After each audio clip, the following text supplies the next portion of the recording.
Hey guys! Good morning at welcome dito sa garden sa loob ng bahay. At dahil good morning at good na good ang morning, bibigyan ko kayo ng a little bit of update sa mga tanim ko dito sa loob. Siyempre, dito tayo mag-uumpisa sa ating napakagandang photos mga kaibigan. So actually itong photos na ito ay mother plant ng lahat ng mga photos na meron ako dito sa loob.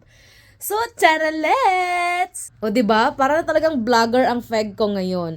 So, dito nga po mga kaibigan, ipinasok ko yung ating bagong alaga na mga baby bantam. So, meron tayong 3 bantam dyan na may mga medyas ang kanilang paa.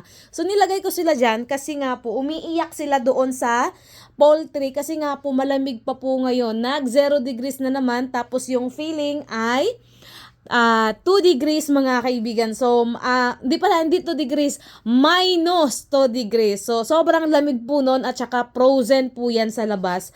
At dito mga kaibigan yung ating napakagandang mga seedling na almost every week ko silang ina-update sa inyo. At dito may bago akong itinanim na mga cucumber.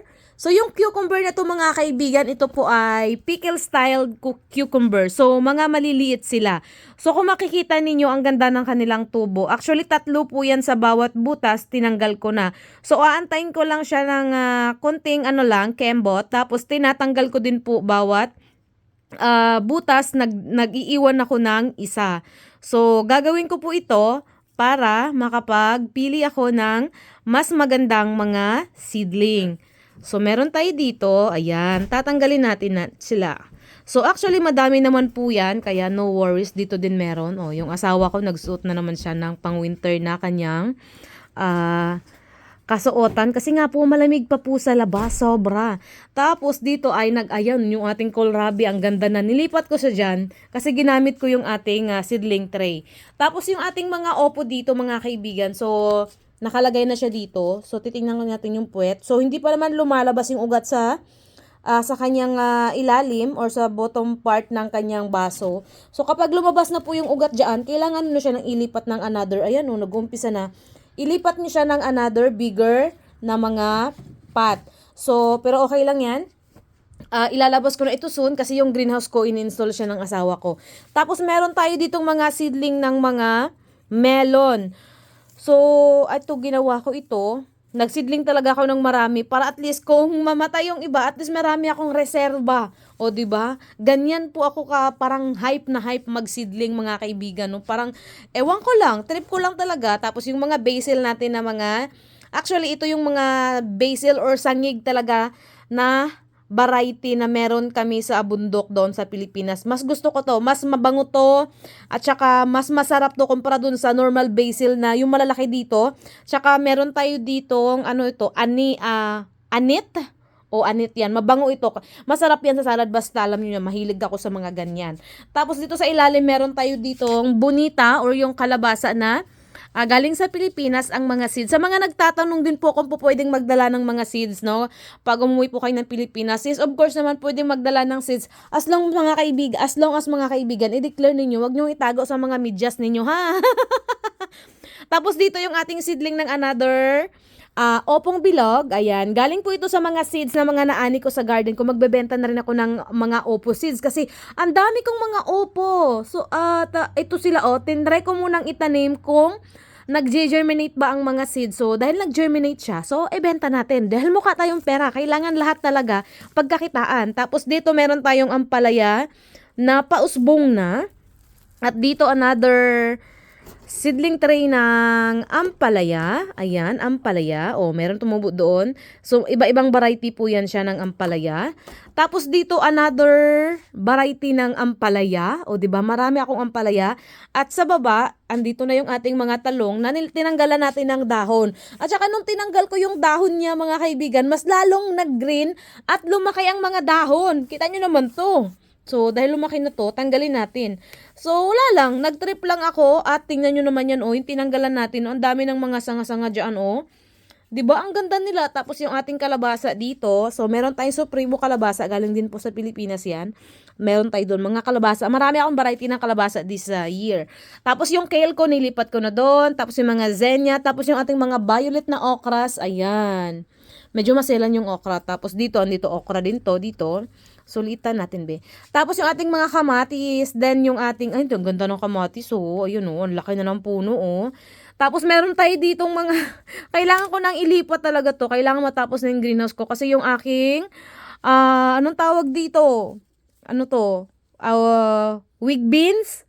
Or yung ating, anong sigarilyas, lumaki na. Tapos yung kamote natin na pangpautot, ang dami na dun. O, di ba? Nag-propagate na sila. Tapos dito yung ating mga sili, nilipat ko na. Tapos marami pa tayong mga iba't ibang mga seedling doon. Yung ating kalyos, mga kaibigan. Hindi kalyo ha, kalyos ya. Tsaka ating mga saluyot doon. Yung ating lampunaya, kumbaga sa Tagalog, ayan, sinidling ko siya doon. Kasi gusto ko yun sa garden. Alam nyo kung bakit? Insect repellent po yan.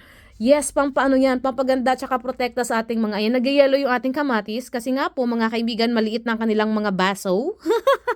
But anyways, ito naman yung pabida dito sa ating garden. Na soon, panghalo ko na ito sa ating sinigang tapos mag-aadobo tayo. Ay, excited na ako gawan to ng video. Yung ating kangkong, tingnan ninyo, yung kangkong sa loob ng bahay na talagang starving sila. Bakit ngayon parang akong vlogger, char? Feel ko talaga mag-vlog. Tsaka yung ating mga tanglad na lahat na buhay. At tsaka alam nyo mga kaibigan, na-excite ako sa tanglad na to kasi nga po, binili ko to, $35 ang kilo. So, bali $35 yan siya lahat. So, hindi mo na ako kakain ng tanglad. So, super naman, pwede naman na itong kainin. Gupitin nyo lang ang dahon. Pero masasabi ko talaga na yung pag-germinate na ginawa ko tubig to lupa ay napakaganda. Tingnan nyo naman yan. Oh. So far, ang ganda-ganda ng ating seedling na tanglad. Tsaka ililipat ko ito. Bawat isang baso, ililipat ko ito sa isang malaking paso. Then, ilalagay natin ito sa ating greenhouse. O, diba? Ipapaso natin para maipasok natin ito sa loob ng bahay. Kung sakasakaling hindi pa matapos yung ating ghost project na greenhouse doon. At dito yung ating mga zucchinis. O, diba? Ang lalaki na at saka nag-start na silang mamulaklak. Tingnan nyo naman yan. So, but anyway, malapit na yun talaga silang ilabas. Tapos, another set of kangkong. At dito naman yung ating repolyo na red and green. Tapos meron tayo ditong napakagandang mga alugbate. So, dahil ito po ay nakatanim lang dito, ganito ako magtanim ng alugbate. Ayan. Tapos, ililipat natin ganyan-ganyan. So, babaliktad ko siya now and then. Kasi nga po, yung ilaw natin is parang dito lang siya. Oh, ganyan, di ba? Tapos, another set ng kamatis dyan. So, this year, marami akong tinanim na mga Italian tomatoes, tsaka Roma, kasi yun po yung maganda. Tsaka yung San Marzano, yun po yung maganda sa tomato paste, then tomato sauce. Yun talaga yun. Tsaka dito yung ating fig. Ayun. May ampalaya din ako dun, oh. Tingnan nyo. Tapos meron akong alugbate na namunga na, o, 'di ba? Magbebenta na nga ako ng mga seeds, o, 'di ba? Ang dami kong alugbate doon. Tingnan niyo 'to. Isang puno ng alugbate na pinasok ko last year na nag-survive, tingnan niyo sa loob ng bahay, namunga. Tapos inaabonuhan ko din po 'yan siya. FFJ. Ay, yung fermented fruit juice. 'Di ba? Tapos ito na pala yung ating mini update sa ating mini garden dito po sa loob ng bahay. At soon po lalabas na din tong iba kong mga seedling, especially na yung mga matitibay sa lamig like repollos, then yung mga lettuce natin. Hindi po ako nag-sisidling ng lettuce sa loob ng bahay kasi po ang lettuce, mga kaibigan, nunid to seedling na yan sila sa loob ng bahay for me. Kasi nga po, madali lang naman talaga silang isidling. So, isisidling ko sila doon sa loob ng greenhouse. Thank you so much!